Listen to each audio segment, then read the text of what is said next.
الإنسان ما لم يعلم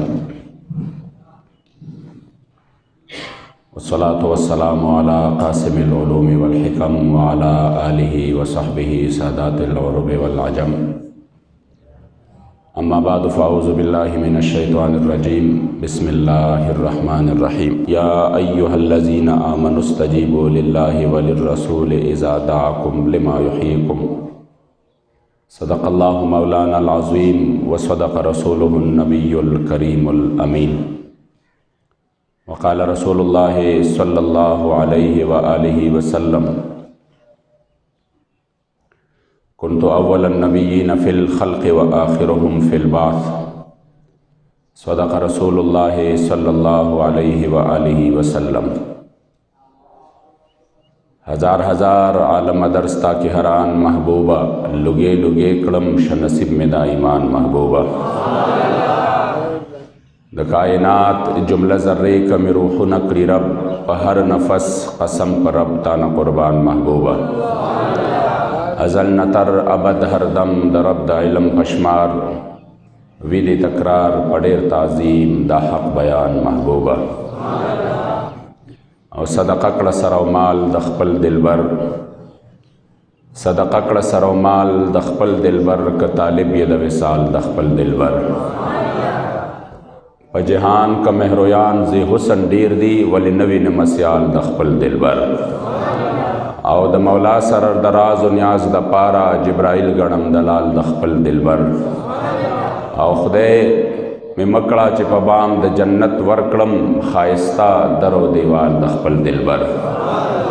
او د مسکین محمد امین رب منظور کرے ستا پلوے دربار کے سوال د خپل دلبر ما د ازل نستا پدر د عشق ناری کڑی دی تا تور زلفے چی پا مخوری وری کڑی دی او پدار د شوق و عشق خو یو منصور خطل نو دا لوب استا د محبت زری زری کڑی دی پالوانان زوانان پلار ستا د غرور په قدم ہزار ہزار زل ستا غیرت خوری ایری کړی دي او دواړه جهان به لوګې کړم والله ستا په در کې ما ستا د مینې په محفل دا مشورې کړی دي او فقط موسی نه و په رب ارینی گویانا ستا حسن بے حد ځوانان اری اری کړی دي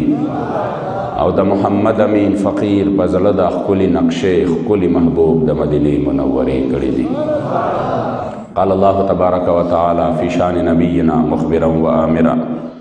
ان الله وملائكته يصلون على النبي يا ايها الذين آمنوا صلوا عليه وسلموا تسليما رول دوستان پر شوق و محبت سره درود شریف ورکړئ اللهم صل على سيدنا ومولانا محمد عدد ما في علم الله صلاة دائمة بدوام ملك الله صلاة وسلاما عليك يا سيدي يا رسول الله وعلى آلك وأصحابك يا سيدي يا خاتم النبيين الصلاة والسلام عليك يا سيدي يا شفيع المذنبين وعلى آلك وأصحابك يا سيدي يا خاتم النبيين ډیرو قدردانو مشرانو کشرانو د رب لا یزال او رب بے نیاز لاکھ لاکھ شکرونه دي چې مونږ او تاسو د دوانو جهانو د سردار آقا انعامدار د خپل امت غمخوار د خپل کریم آقا صلی الله علیه و آله وسلم په امت کې مؤمنان مسلمانان پیدا کړي او په جمع و الحمدلله ډیره مبارک میاش شعبان چې دا داغه آغاز شوه دی اور پسې مبارک میاش د رمضان المبارک را روانه ده الله کریم په خپل بندگانو باندې ډېر مهربان دی ساعتونه ولا باز داسې ورکوي چې هغه خاص د مقبولیت ساعتونه وي او په هغې کې د بنده لږ رجوع الله جل جلاله ته دا رب لا یزال په ډېر څه باندې قبلوي او دا صرف اور صرف خاطر د مدینې منورې د جانان مبارک دی بعض ساعتونه داسې دي چې هغه په هر شپه کې یو ځل راځي بعض ساعتونه داسې دي چې هغه په هفته کې یو ځل راځي او بعض داسې دي چې هغه په میاشت کې یو ځل راځي او بعض د مقبولیت ساعتونه داسې دي چې هغه په کال کې یو ځل راځي په دغه مبارکه میاشت کې یو ساعت داسې شته دی چې په هغې کې الله جل جلاله بے حساب او بے کتاب خپل بندگان چې دی هغه بخي او د خپل رحمت جوګی ګرځي او هغې ته مونږ شب برات وایو چې هغه د بیزارۍ د جهنم نه یو عظیمه شپه ده. نو انشاءالله تعالی را روانې جمعې له به که ژوند او خیر و په هغې باندې خبرې وکړو. کوم آیت کریمه مې چې ستاسو په وړاندې تلاوت کو، الله کریم جل جلاله په دغه کې صحابه کرامو ته حضرت سیدنا ابی ابن کعب منځ کوي او د مانځه په حالت کې زما کریم آقا مبارک ورته آواز وکړ د خپل کار دپاره. حضرت ابی ابن کعب چې دی هغه زړه کې دا سوچ کړی دی چې زه خو مانځه باندې ولاړ یم او دا خو د الله جل جلاله حق دی او الله سره رابطه ده. نو هغه چې هغه مونځ کله ختم کړ او سلام یې واړه نو د هغې سلام نه پس هغه بیا راغی او کریم آقا مبارک په دربار کې حاضر شو. حضور علیه الصلاۃ والسلام مبارک ورته وفرمایل چې ما تا ته آواز وکړو نو ته څه خبرې منې کړې وې چې ته په هغه فوراً زما په آواز باندې رانلې؟ هغه ورته وی قربان ما مونځ کو، زه په مانځه باندې ولاړو ما نو ما وی زه به دا مونځ ختم کړم نو بیا به د هغې نه پس چې کوم دی ستاسو په حضور کې حاضري ولګوم بیا راسې ولاین یا رسول الله څه وایې زما مور او پلار په تاسو باندې قربان دي. کریم آقا مبارک ورته وفرمایل چې ما درته آواز وکړ نو بیا خو پکار دا ده چې ته په هغه وخت باندې ماله راغلی وې ځکه تا د آیات کریمه نه دی اورېدلې یا ایها الذین آمنوا استجیبوا لله وللرسول اذا دعاکم. د ایمان خاوندانو چې کله مو الله او رسول غواړي فوراً د هغې د هغه آواز جواب ورکوئ او خدمت کې حاضرېږي. نو که ته مانځه باندې مو ولاړ وې ته به د مانځه په منځ کې زما دربار کې حاضر شوی وې. گویا که شان او مرتبه زما د مدینې منورې د جانان ده. مفسرین کرام فرمایي چې چونکې کریم آقا مبارک باندې په دې مانځه کې دنن هم سلام کول چې دی دا واجب دی په حضور علیه السلام مبارک باندې السلام علیک ایها النبی. نو چې داسې څنګه کیدی شي چې یو انسان د هغې مبارکو په آواز باندې چې کوم دی د هغې جواب وکړي او میدان ته راشي او حاضر شي نو د هغه به مونځ مات شي. نو مسله دا وه چې حضور دی وغواړي او د خپل ذاتي کار دپاره دی وغواړي او ته لاړ شي زما د جانان په آواز باندې ستا مخ چې دی دا د کعبې نه واوړي او زما د حضور دربار ته راشي. نو دا علماء کرام فرمایي چې حضور خو د کعبې کعبه ده نو د هغې مبارکو نه خو واوړې د مخ خو چې زما جانان مبارک لراغ او بیا دوی مبارکو په خپل یو ذاتي کار پسې ولېږلې او تا لاړه هغه کار وکړه او بیا چې کوم دی د هغې نه پس راغلې نو چې مونځ دې په کوم ځای کې پرېښودلی دی مونځ به د سره کوې نه بلکې د هماغه ځای نه شروع کا ځکه د حضور په بللو باندې ستا دا مونځ مات شوی نه دی. دا عزتمندو مرتبه د مدینې منورې د جانان مبارک ده. د حضور په بللو باندې ستا مونځ کې فرق نه دی راغلی بلکې بخاري حدیث دی په مرض الوصال کې په کوم بیماری کې چې زما جانان مبارک دنیا نه تشریف وړلی و په هغه بیماری کې حضور علیه السلام مبارک باندې لږ په وجود باندې سپکوالی راغی. کریم آقا مبارک چې کوم دی راغی او مدینې منورې ته د الله پاک مونږ او تاسو ټول بوتله لیکي. هلته چې سړی مسجد نبوي کې کله مونځ کوي او دی خوا محراب کې ودرېږي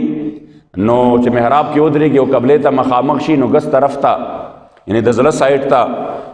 ګس طرف ورته نه شو ویلی زړه سایډ به ورته ووایو د زړه طرف ته د مدینې منورې د جانان روضه مبارکه ده.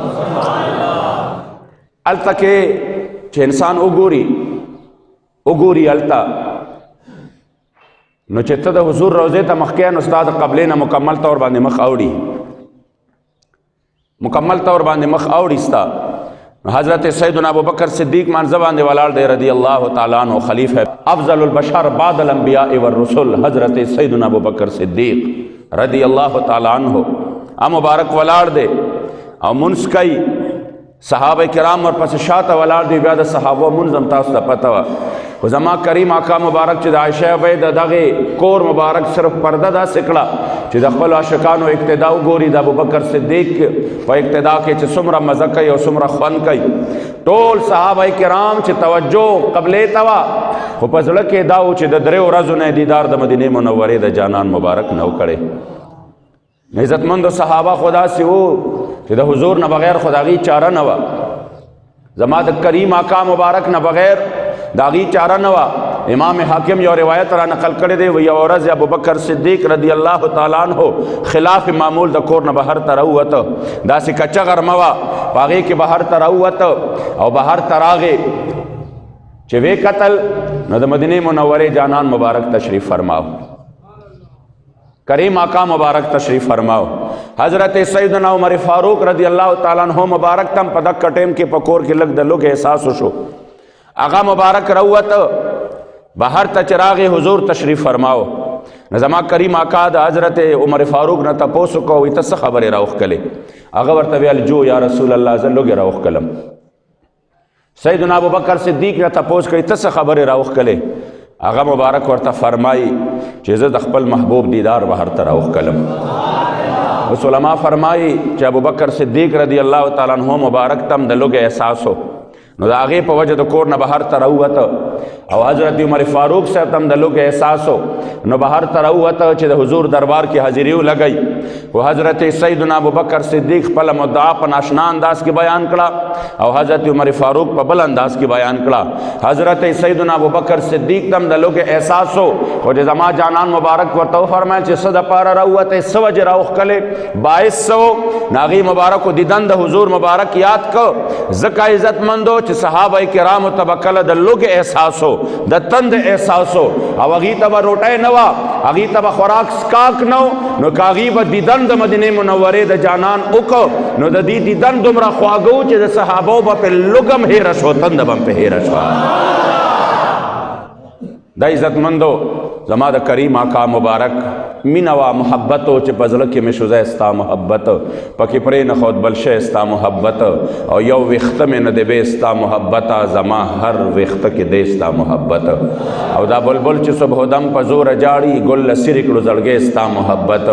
زلیخہ وک یعقوب پتا شہداو مجنون کڑلو لیونے استا محبت او دا اسمان چی سرگردان شپو رزی گرزی گرزوی پے در پے استا محبت دا سکون صادر چیز مکی پزان خور کو دے پرکڑے ودانے استا محبت او چی میں مال و جان دوان لطا فدا کلو یا رسول اللہ سکڑم مڑنے استا محبت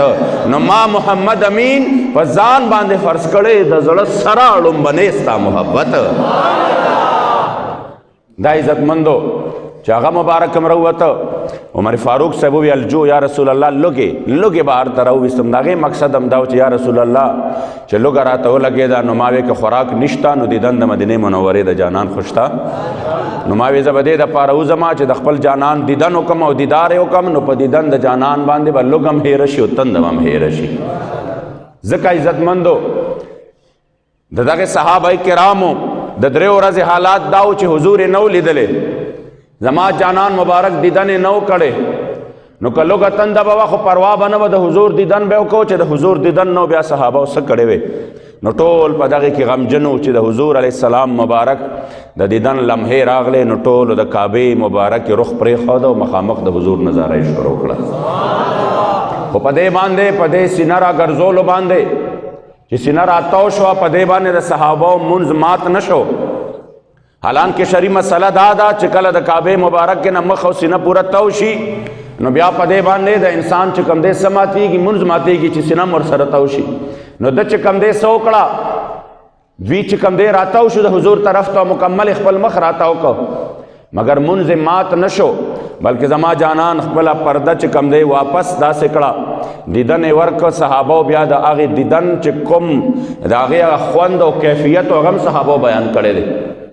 صحابہ وے چی منگ پا خپل جن کے دس حالت ندی لیدلے دا حضور مخ مبارک چی دا دریو رز پس منگ خپل محبوب علیہ السلام تا وقتل منگ تا پتہ نشتا چی سوک دا عشق و دا محبت دا خپل محبوب علیہ السلام پا دا غلار بانی تلی یغی تا پتہ دا چی دا خپل محبوب دا وصال لمحے سمر خوگی دی دا خپل محبوب دا ہجران دردون سمر تراخ دی او سمر آغا تکلیف دے دی دے عاشق صادق اشعار چی گورے چی چرتا ورطا وصال ملو شوے دے دا اشعار و رنگ بدل شوے دے دا اشعار و خوند بدل شوے دے او دا چی گرز دا چی درومی لکا سر و خرامان دا دلبر دے او کا دل دے او کا جان چی نظر دا نازی ظلون راوباسی غزالہ دا کا نرگس دے کا چشمان دا غا شوق دے کا منا دا غا عشق دے کا محبت دے او کا منا کا محمد امین دے بے سر و سامان خوچ کل عزت مندو بے دا ہجران دردون راغلی دی او وخت تیر شوی دی او د حضور علیه السلام مبارک دیدن یې نه دی شوی، نو بیا دومره سوي آهونه او تکلیفونه د زړه نه چې کوم دی آهونه وتلي دي چې فرمایلی دی په زړګي باندې مې غم شو د هجران ډېر، د وصال په منځ کې تیر شولو دوران ډېر، او غمجن زړه مې د هجران تیرو کې ګیر شو، رانما که مخ دلبره په احسان ډېر، یو زنۍ مه په دربار کې دی پراته دي په سوونو او زرګونو مشتاقان ډېر، چې وریځ مې ستا د مینې په زړه راشي نو وریږي مې په مخ باندې باران ډېر، او ماله تا غوندې آقا په جهان نشتا، تاله ما غوندې زرګونه غلامان ډېر، که دې پورته کړې په ناز د حیا سترګې نور به ووینې په خپو کې شهیدان ډېر، او هره شپه دې د دیدن په تمناوي، هره شپه دې د دیدن په تمناوي، تا پسې محمد امین وي پریشان ډېر.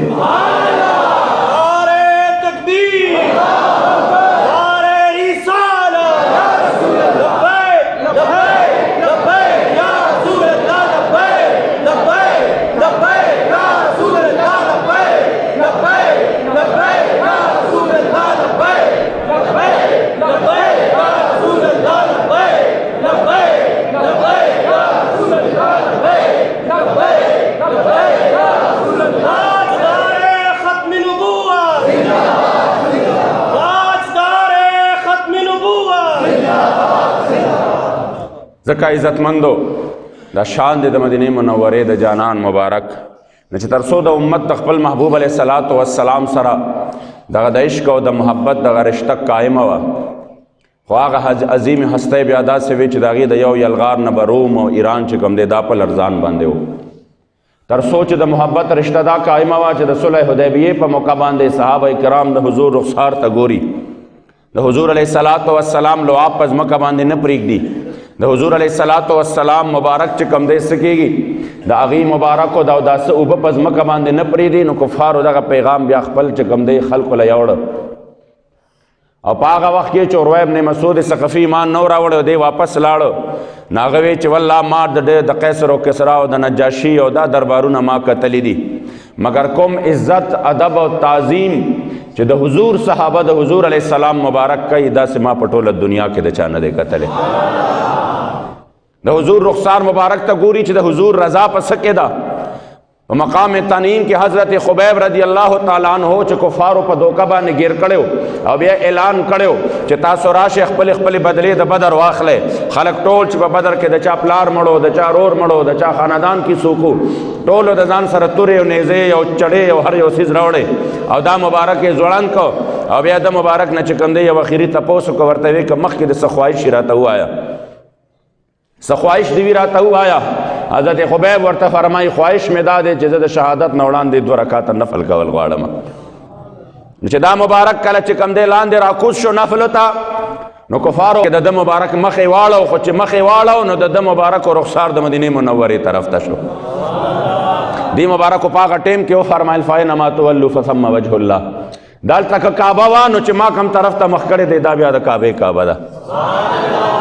دا هغه شخصیت دی، دا هغه شخصیت دی چې حضرت مفسرین کرام لیکي چې کله د حضور علیه الصلاة والسلام مبارک د فتح مکې په ورځ باندې حضرت بلال ته وفرمایل چې پاسه او وخیجه د کعبې د چت پاسه اذان وکړه. دا یو تاریخي ورځ وه، حضور علیه السلام مبارک په دغه ورځ باندې د قومیت او د لسانیت دغه بدبودارې نظریې لاندې دفن کولې چې هاشمیان ولاړ دي، قریش ولاړ دي، مگر زنن حضرت بلال ته ویما چې ته د حبشې نه راغلی بطور غلام رنگ د تور دی، اسلام د سپین او د تور، د امیر او د فقیر، همدارنګې چې کوم دی د اونچ نیچ، دا ټول د لسانیت د قومیت د عرب او د عجم دا هر یو څیز ختم کو، او نن چې کوم دی زه تاسو ته عملا خیمه چې حضرت بلال به د ټولو په موجودګۍ کې د کعبې د چت د پاسه خیجي وزان بکوي. ځکه عزتمندو حضور امیر المجاهدین زمونږ د زړونو دړکن، زمونږ د زړونو ټکور، په زړه راخور حضرت قبله بابا جان رحمت الله تعالی علیه ونور الله مرقده الشریف، هغې مبارکو به یقین وکړئ هغې ته د دې قومیت د دې قوم دا نبض چې کوم دی هغه نباد القوم، هغه ته دا نبض معلوم و، په دې لاس خو دی او د دې قوم بیمارو ورته پته وه چې په دې قوم کې د قومیت او د لر او بر بیماري شته، په دې قوم کې چې کوم دی د پنجابي او د پښتون او د سندي او د بلوچي بیماری شته،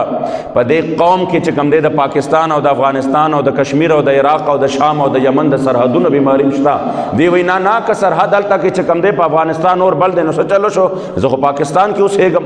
دی وی چې نه که د کشمیر د مظلوم مسلمان چې کوم دی د هغه آهونه زه ولې واورم، هغه کشمیر دی موږ پاکستان کې اوسېږو. دوی وی چې نه هغه فلسطین کې فلسطین په مسلمانانو باندې تکلیف دی نو لا خو کفار زما په سرحد باندې نه دي راوړېدلې. دوی داج په زړه کې دي چې هلته په عراق کې لس لکه ماشومان بچي شهیدان کېږي، نو هغه خو عراق دی، زما د ملک پاکستان خو نه دی. تر دا مصنوعي سرحداتو دا مینې چې کله مدې مغرب زده خلکو زمونږ په ذهنونو کې راواچولې، د خلافت هغه چې کوم دی تصور یې ختم کړ، ملکی تصور شو چې نه دا زما د وطن خبره ده، نو په وطن به زه جانم ورکوم، په وطن باندې به زه ځانم قربانوم. خو که زما د عراق ماشوم بچې چغې وهي نو زما پروا نشته، ولې هغه خو د عراق نه هغه زما د وطن نه بهر دی. باباجي مبارک به همیشه د قوم ته وی چې خبردار چې اسلام کې داخل شوی بیا رنگ نسل قومیت لسانیت تباہ و برباد دے، بیا پا ہر طرف باندې چرچا د مدینه منورې د جانان مبارک دا. ختم نبوت اگی مبارک و بدغا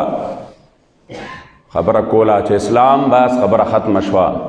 سلمان فارسی بارک بیوی سلمان بن اسلام بن اسلام بن اسلام دا روایت به ذکر کو. په دې وجه باندې قدردان او حضرت بلال چې د کعبه د چت د پاسه وخته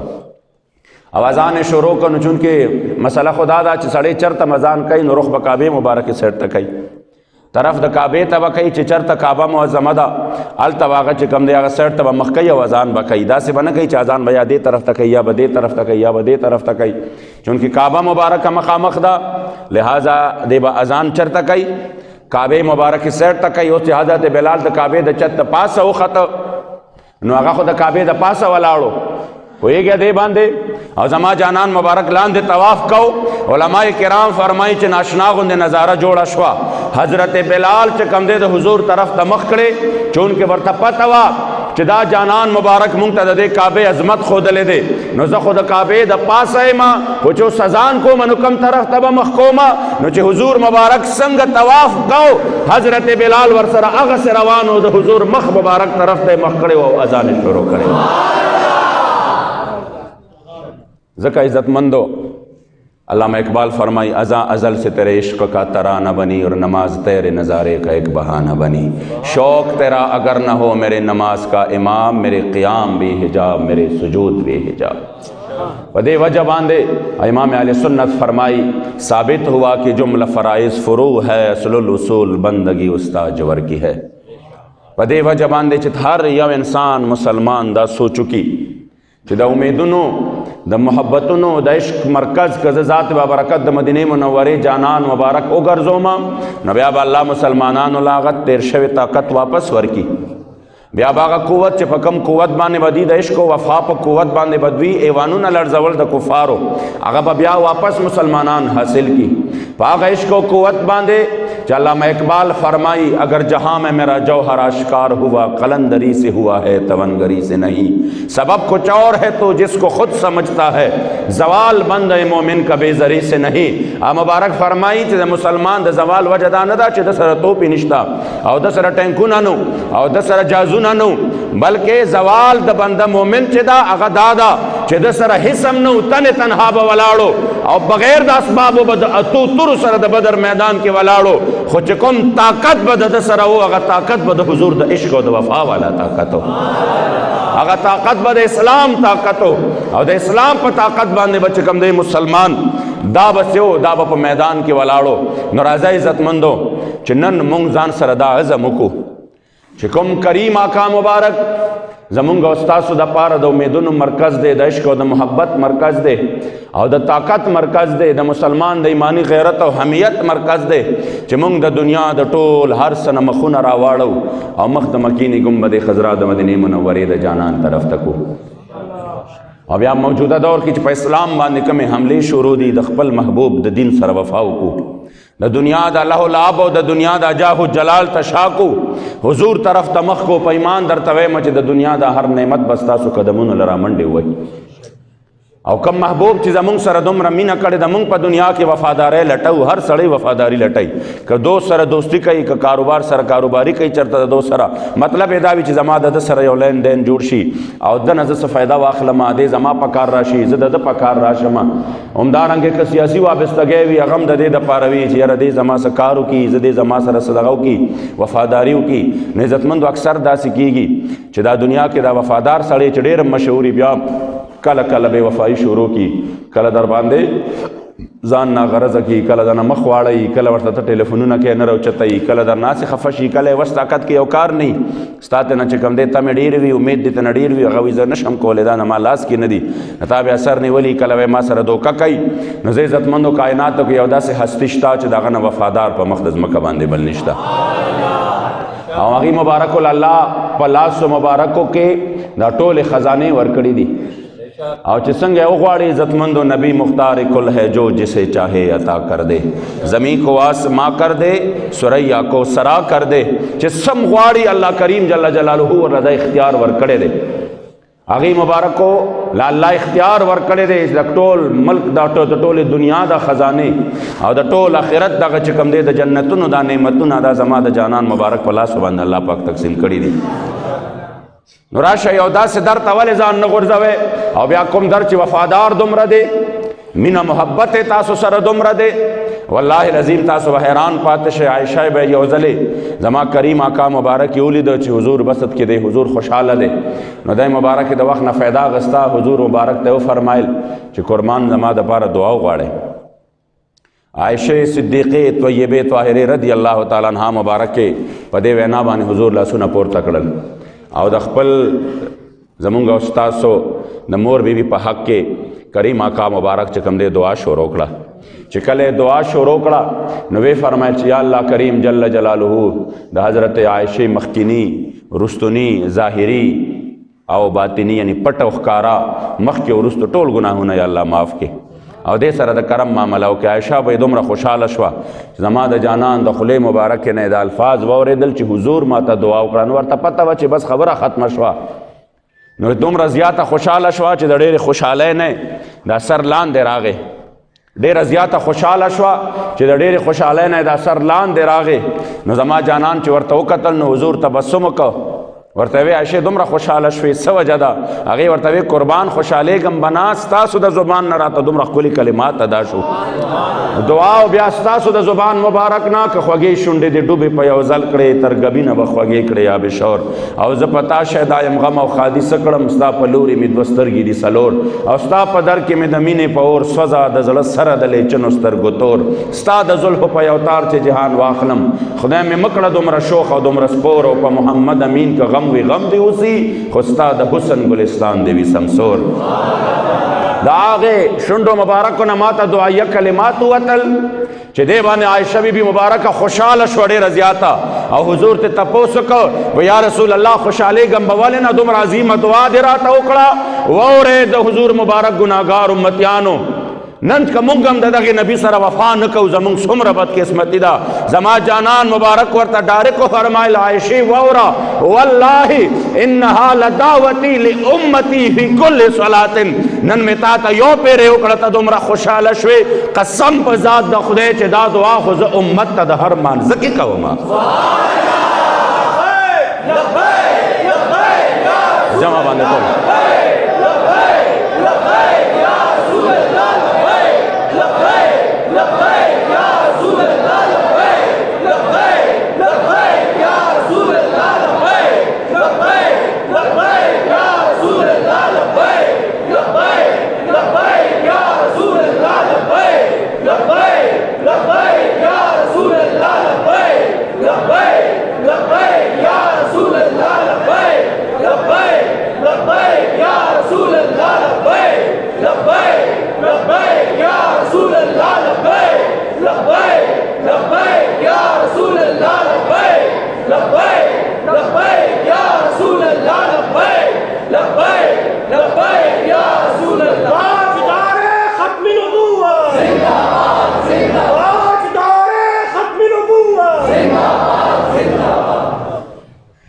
ځکه عزتمندو که موږ د دغه محبوب علیه الصلاۃ والسلام نور خوبان کله وفا کله جفا کا بې له دې چې ستا پیشه مولا وفا کا چې نن هم ګناهګار امتي د دغه محبوب سره وفا نه کوي د ده سره عشق او محبت نه کوي د دنیا د لهو لعب دپاره د دنیا د متاع دپاره د هغې خلکو ملګرتیاګانې کوي چې چا د حضور د دین مخې نیولي دي چا د نظام مصطفی صلی الله علیه وسلم مخې نیولي دي او څوک چې کوم دی په دې وطن کې 3 کالونه د اسلام دشمن دی او د هغې خلکو ملګرتیا کوي صرف د یو روډ دپاره او صرف د یو نالی دپاره او صرف د یو نوکرۍ دپاره صرف د دنیا د یو متاع دپاره نو دومره سوچ وکړئ چې زما محبوب څومره وفادار دی زه په بدل کې څه کوم او کوم نظام دپاره چې ته خپل دومره هم نشي کولی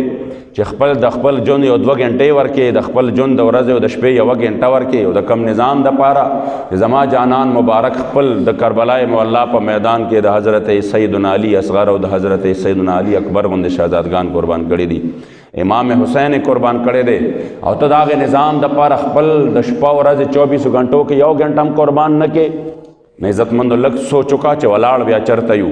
په دې وجه باندې قدردان او تحریک لبیک یا رسول الله صلی الله علیه وسلم محض د حضور د دین دپاره او د نظام مصطفی دپاره میدان کې ولاړ دی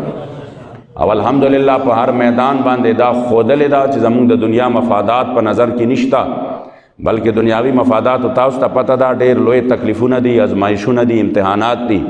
او دا مونږ کتلې ده الحمدلله چې د نورو مذهبي پاټو غوندې داسې نه یو چې د ډاکوانو او د غلو او چې کوم دی د ختم نبوت د غدارانو ملګرتیاګانې کوو د هغې په اوږو باندې ځان مخکې بوتله غواړو مقصدونه هم چې کوم دی بیا نور سوي عزتمندو الحمدلله د دې مقصد بالکل واضح دی مخې ته چې د ختم نبوت هر یو مجرم راشي بس هغه مجرم ګڼي هر یو غدار ناموس رسالت چې دی هغه خپل دشمن ګڼي هغه که هر څوک یې که د هغه نه د دنیا مفادات هم وي هغه چې کوم دی هغې له ډغره ورکوي مقصد دا دی چې دا جماعت خالصتاً د اسلام د اصول مطابق الحمدلله په میدان عمل کې دی او قبله امیر المجاهدین چې موږ ته کوم تربیت را کړی دی هغه هم دا دی چې د ظالم